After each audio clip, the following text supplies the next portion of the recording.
s'asseoir. Dites-moi, on n'est pas bien dans cette souka là?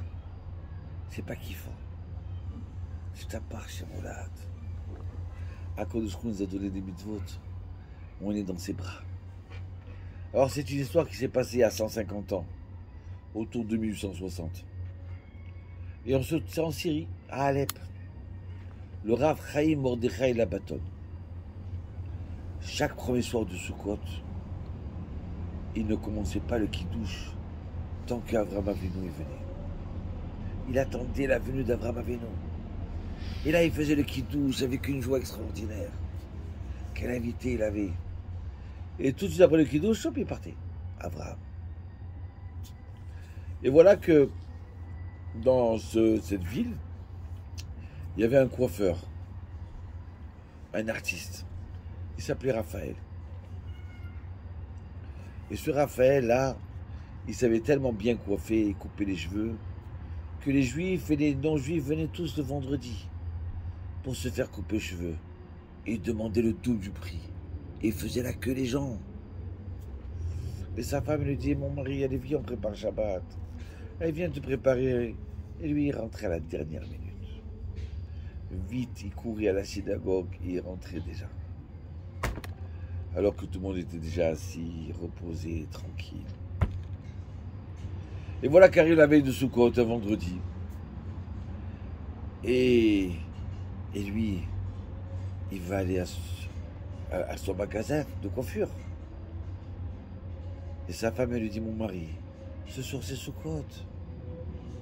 Regarde, je t'en supplie, ne va pas travailler. Et viens, on construit la souka.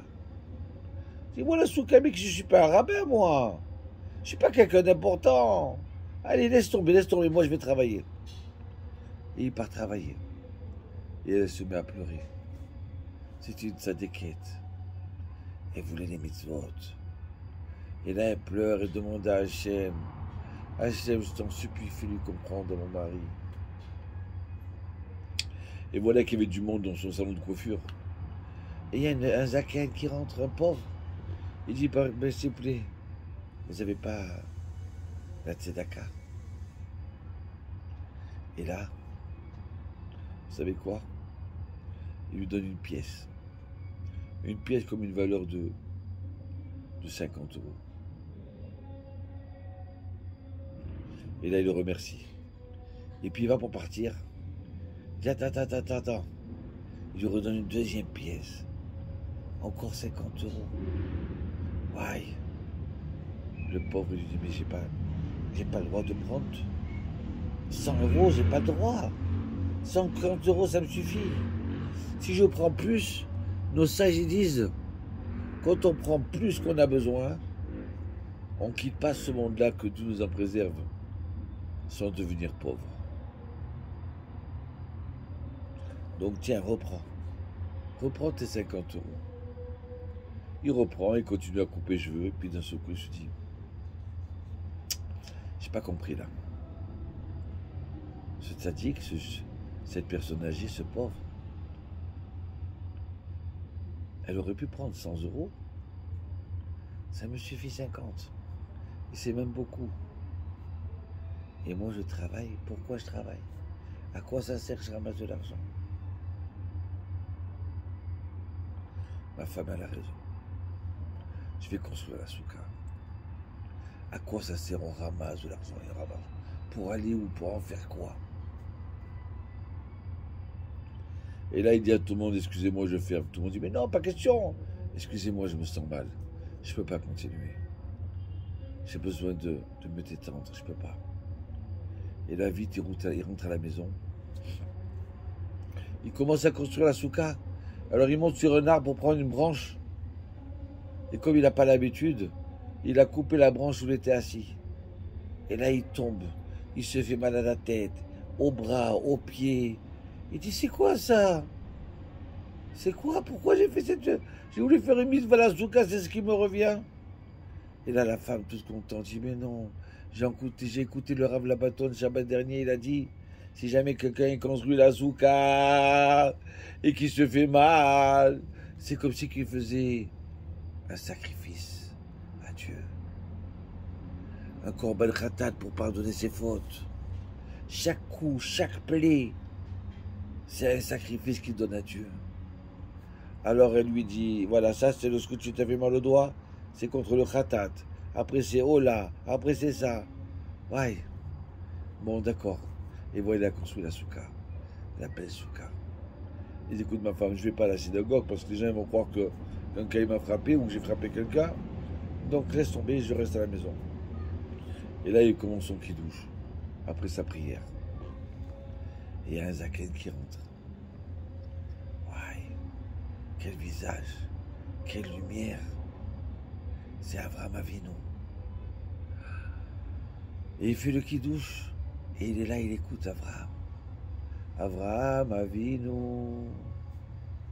Et dès qu'il termine le kidouche, hop, il s'en va. Et voilà qu'une demi-heure après, on lui annonce qu'il y a le grand rave de la ville, le rave Labaton qui vient dans sa souka. Il le reçoit, il dit, qu'est-ce rave? Excuse-moi, j'ai fauté, oui. Excuse-moi, je ne suis pas venu à la synagogue. Je ne pouvais pas. Il dit, non, non, assis-toi. Je voudrais que tu m'expliques. Par quel mérite tu as eu Avraham Avinu dans ta souka? Parce que chez moi, il vient à chaque fois, et là, il n'est pas venu. Je lui dis, mais qu'est-ce qui se passe? Je t'ai attendu, qu'est-ce qui se passe? Il dit, parce que je suis parti chez Raphaël, le coiffeur. Mais qu'est-ce qu'il a de spécial? Lui, il te racontera, si tu veux. Donc, je veux que tu me racontes. Et là, il a raconté. Il a raconté ce Zakel qui a demandé Tzedaka. Et sa femme lui dit, tu sais, ce Zakel là, que c'est Tzedaka, c'est Eliyahu Hanavi. Il t'a remis sur la route. Oui, oui, ma femme. Oui, c'est Eliyahu Hanavi. Il dit alors, et quand j'étais tellement content que je m'étais fait mal et tout ça, donc je suis rentré dans ma souka, j'ai fait kidouche, après ma prière, et Avraham il est venu. Alors le Rav Labaton dit oui, maintenant je comprends pourquoi tu as eu le mérite, grâce à Eliyahu Hanavi, de recevoir Avraham Avinu, parce que tu as fait un effort surhumain. Tu as fermé ton magasin au lieu de gagner de l'argent encore pour préparer la souka. Et tu t'es fait mal, et tu étais joyeux de te faire mal. Aïe, aïe, aïe, aïe, aïe. Oui, chacun de nous, on a la chance de recevoir nos 7 invités chaque jour de Sukkot pour nous pousser, nous élancer dans la joie et nous bénir. Et toute l'année, Eliyahu Hanavi. Allez, passez une bonne semaine. B'atzlacha.